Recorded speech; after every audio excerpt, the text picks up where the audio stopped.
Hello student, online class में आपका स्वागत है। हम लोग लास्ट वीडियो में इंटीग्रेशन का कुछ क्वेश्चन किए थे जो जनरल मेथड पर थे। देखना था, डायरेक्ट फार्मूले से लग जाते थे। उसके बाद मैंने बात किया था कि 3 मेथड और हैं, सब्स्टिट्यूशन का प्रतिस्थापन विधि, दूसरा हम लोग खंडशः समाकलन की बात किए थे, इंटीग्रल बाय पार्ट्स, और थर्ड बात किया गया था पार्शियल फ्रैक्शन, आंशिक भिन्न में वियोजित करके तोड़ करके।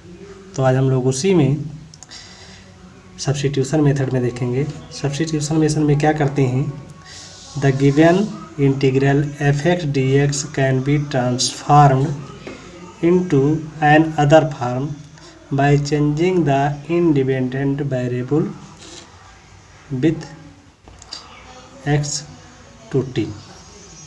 इंडिपेंडेंट वेरिएबल को x को t में हम चेंज करते हैं, सब्स्टिट्यूट करते हैं। सपोज कर लिया हमने कि x को g इंटू टी लिख दिया, और सपोज किया i equals integral f(x) dx है, तो हम x के प्लेस पर जो वैल्यू रखेंगे उसको डिफ्रेंशिएट करके dx की वैल्यू फाइंड कर लेंगे, और dx इक्वल्स आ गया g डैश dt।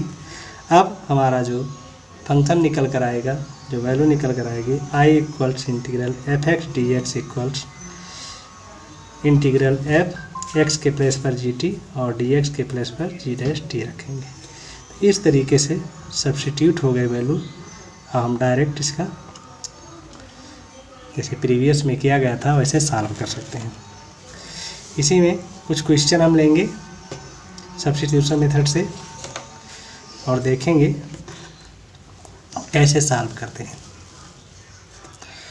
तो पहला क्वेश्चन है इंटीग्रल साइन mx। हम लोग फार्मूला किसका जानते हैं, साइन x का जानते हैं, बट यहाँ mx के साथ वेरिएबल के साथ मल्टीपल में आ गया है, तो इसी को हम लोग मान लेंगे t। यही हम ट्रांसफॉर्म कर रहे हैं, यही हम सब्स्टिट्यूट कर रहे हैं, और इससे हम dx की वैल्यू फाइंड करेंगे। तो इसको डिफ्रेंशिएट करके dx की वैल्यू निकाल लिया, dx की वैल्यू आ गई 1/m इंटू dt, और ये उठा करके क्वेश्चन में रख दिया और इसको सॉल्व किया, तो ये आ गया -cos t/m प्लस c। अब हमारा फंक्शन t नहीं है, x का है, तो हमको पुनः ये वैल्यू सब्स्टिट्यूट करनी पड़ेगी t के प्लेस पर mx, और हमारा आंसर आ जाएगा i equals -cos mx/m plus c। तो इस तरीके से वैल्यू सब्स्टिट्यूट हुई और इसकी वैल्यू हम लोग निकाल लिए। सेकेंड क्वेश्चन हमने लिया है इसी में 2x sin x² plus 1 dx। अब इसमें हमको देख करके क्वेश्चन को ये पता करना होगा कि किस वैल्यू को लेट करना है, मानना है, यानी किसको सब्स्टिट्यूट करना है। ये ऐसे नहीं आएगा। जब आप लोग कुछ प्रैक्टिस करेंगे, 10-5 क्वेश्चन लगाएंगे, तो फिर देख करके पहचान जाएंगे कि कौन सी वैल्यू हमको लेट करनी है। तो यहाँ हम लेट करेंगे x² प्लस 1। अगर x² प्लस 1 को लेट करेंगे तो 2x dx इक्वल dt मिल जाएगा। तो यहाँ का 2x और ये dx किस में चेंज हो जाएगा, dt में चेंज हो जाएगा, और ये पूरा फंक्शन ट्रांसफॉर्म हो करके क्या गया, sin t dt। जो ऐसे क्वेश्चन जनरल मेथड से आसानी से हो जाएंगे। इसका हम लोग फार्मूला जानते हैं। तो sin x का होता है cos x, इसलिए sin t का -cos t हो गया प्लस c हो गया। अब फिर हम t की वैल्यू रखेंगे। यदि ये t की वैल्यू भूल गए तो नंबर कट जाएंगे। क्वेश्चन में इसकी वैल्यू रखना अनिवार्य है, इसलिए -cos x² plus 1 plus c, ये सलूशन आपको मिल जाएगा। इसी में हम लोग अदर क्वेश्चन देखते हैं। एक क्वेश्चन हमने लिया tan⁴ √x sec square root x upon root x. तो अब इसमें हम लोग क्या करेंगे, क्या है, इंटीग्रल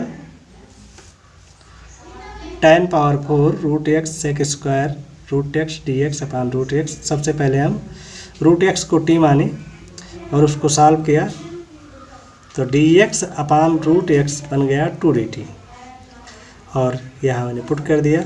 अभी भी हम देख रहे हैं कि ये पूर्णतः सॉल्व नहीं हुआ है, अभी डायरेक्ट फार्मूले में वैल्यू नहीं आई है। तो हम क्या करेंगे, फिर tan t को अदर वेरिएबल में मान लेंगे, वो हमने मान लिया u है, इसको डिफ्रेंशिएट करेंगे और dt की वैल्यू फाइंड करेंगे। तो tan t का डिफ्रेंशिएशन होता है सेक स्क्वायर t का dt हो गया और ये du हो गया। तो सेक स्क्वायर t dt किस में चेंज हो जाएगा, du में। इस 2 को हम बाहर लिख लिया, tan के प्लेस पर u रखेंगे तो u पावर 4 du हो गया। इसको x पावर n से करेंगे, x पावर n से इसका वैल्यू जब निकालेंगे तो आएगा u पावर 4 + 1 अपान 4 + 1। इस तरीके से सॉल्व किया तो 2/5 आ गया और tan पावर 5 t dt, क्योंकि u की वैल्यू tan t है। अब t की वैल्यू रूट x है तो पुनः हम t के प्लेस पर रूट x रख देंगे। तो इस तरीके से हमारा जो आंसर आ जाएगा वो कितना आ गया, वो आया 2/5 tan power 5 root x plus सी।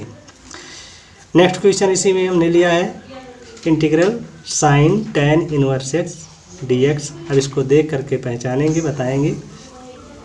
तो ये मेरे ख्याल से आप लोग पहचान लेंगे कि किसको लेट करना है।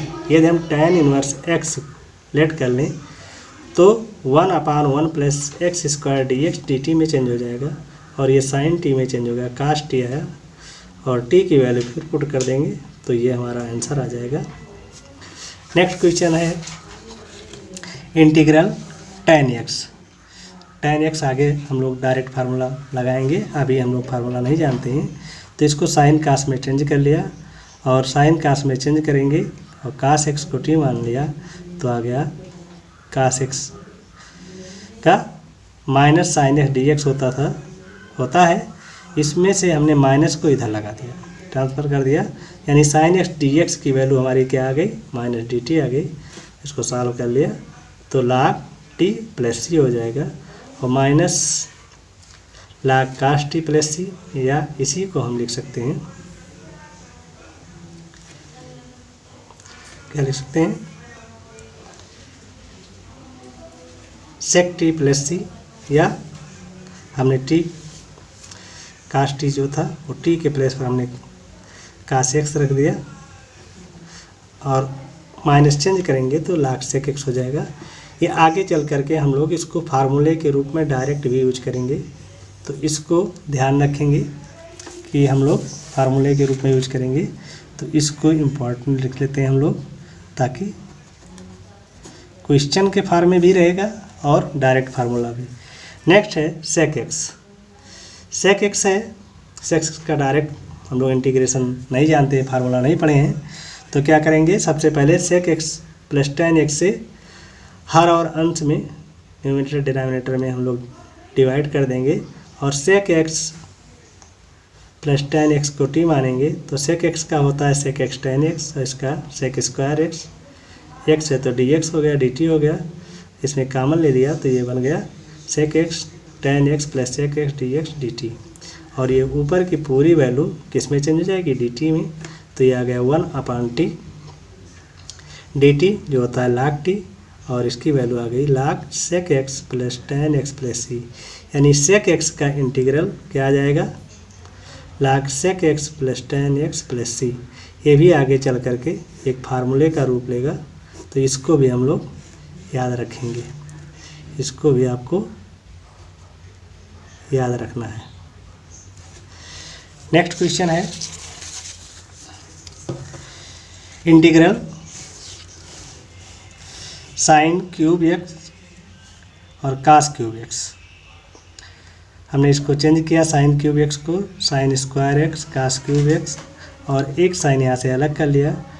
अब साइन स्क्वायर को हमने मान लिया 1, या लिख दिया 1 minus cos square x cos cube x sine x. अब कास एक्स को फिर हम ध्यान देंगे कि किसको सब्स्टिट्यूट करेंगे, तो कास एक्स को टी मानेंगे तो minus sine x d x d t में चेंज हो जाएगा। इस तरीके से minus integral 1 minus t square into t cube हो गया, इसको हमने मल्टीप्लाई कर दिया तो t cube t power 5 d t आ गया। दोनों को एक्स पावर एन से किया तो टी पावर 4/4 टी पावर 6/6 आगे माइनस लगा था।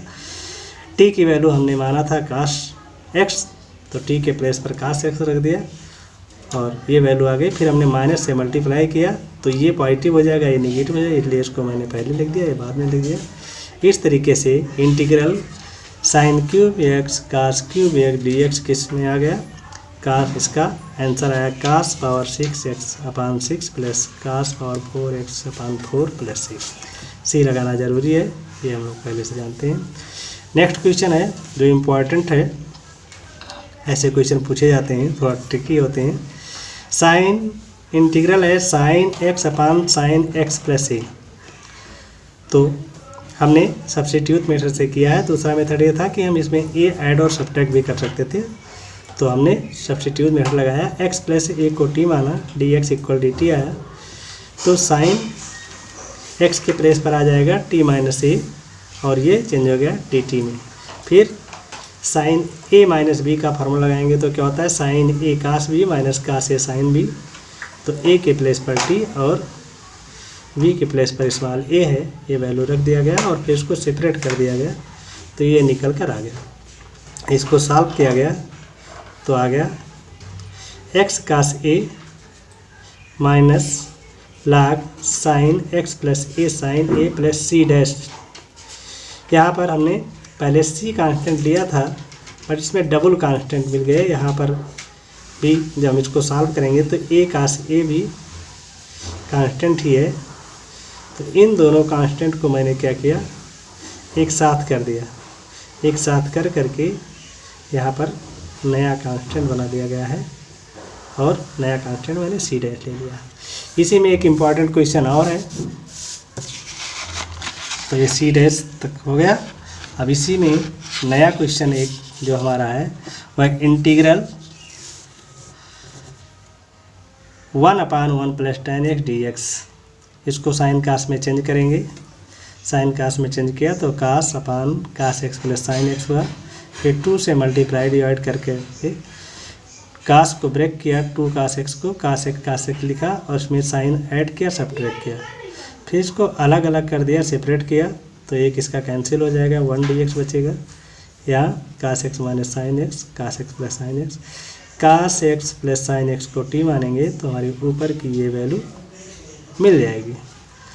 और इस तरीके से इसको हम सॉल्व कर लेंगे तो हमारा x का ये x/2 हो गया, हाफ ये 1/t है, तो इसका log t आ जाएगा और log t की वैल्यू रखेंगे cos x plus sine x, तो पूरी value integral 1/1 plus tan x की वैल्यू जो हमारी निकल कर आई वो आ गई x/2 half log cos x plus sine x plus c, ये हो गया आंसर। ऐसे क्वेश्चन बोर्ड में देखे गए हैं। एक और हमने क्वेश्चन लिया integral 2x 1 plus x square, इसको हमने 1 प्लस एक्स स्क्वायर को t मान लिया तो आ जाएगा 2x dx इक्वल dt, तो 1/t हो जाएगा log t प्लस सी और इसका x की वैल्यू रख दिया तो log 1 plus x square plus T आएगा। अब यहाँ पर एक चीज़ देखने योग्य है कि अभी तक हमने log की वैल्यू मॉड में लिखते थे, मॉडुलस लगाते थे, लेकिन यहाँ मॉड नहीं लगाया है। ऐसा क्यों नहीं किया, क्योंकि ये 1 प्लस एक्स स्क्वायर है, स्क्वायर में वैल्यू होने के कारण ये ऑलवेज पॉजिटिव होगा, तो 1 प्लस एक्स स्क्वायर हमेशा पॉजिटिव मिलेगा, इसलिए ये मॉडुलस लगाना ज़रूरी नहीं है, अननेसेसरी हो जाएगा। और मैथ में ये बात का ध्यान रखते हैं कि जो चीज़ ज़रूरी है वही करेंगे, तो हमने यहाँ इसलिए नोट में लिख दिया है कि 1 प्लस एक्स स्क्वायर में मॉड नहीं लगाया है, क्योंकि ये सदैव धनात्मक है, पॉजिटिव है। इस तरीके से सब्स्टिट्यूशन मेथड से कुछ क्वेश्चन मैंने सॉल्व किया और आपको समझाने की कोशिश की। आई होप कि कि आप वॉच करेंगे तो आपके समझ में आएगा। आप वीडियो देखें, समझें और क्वेश्चन को लगाएं, और यदि अच्छा लगे तो लाइक एंड सब्सक्राइब करें। Thanks for watching. धन्यवाद।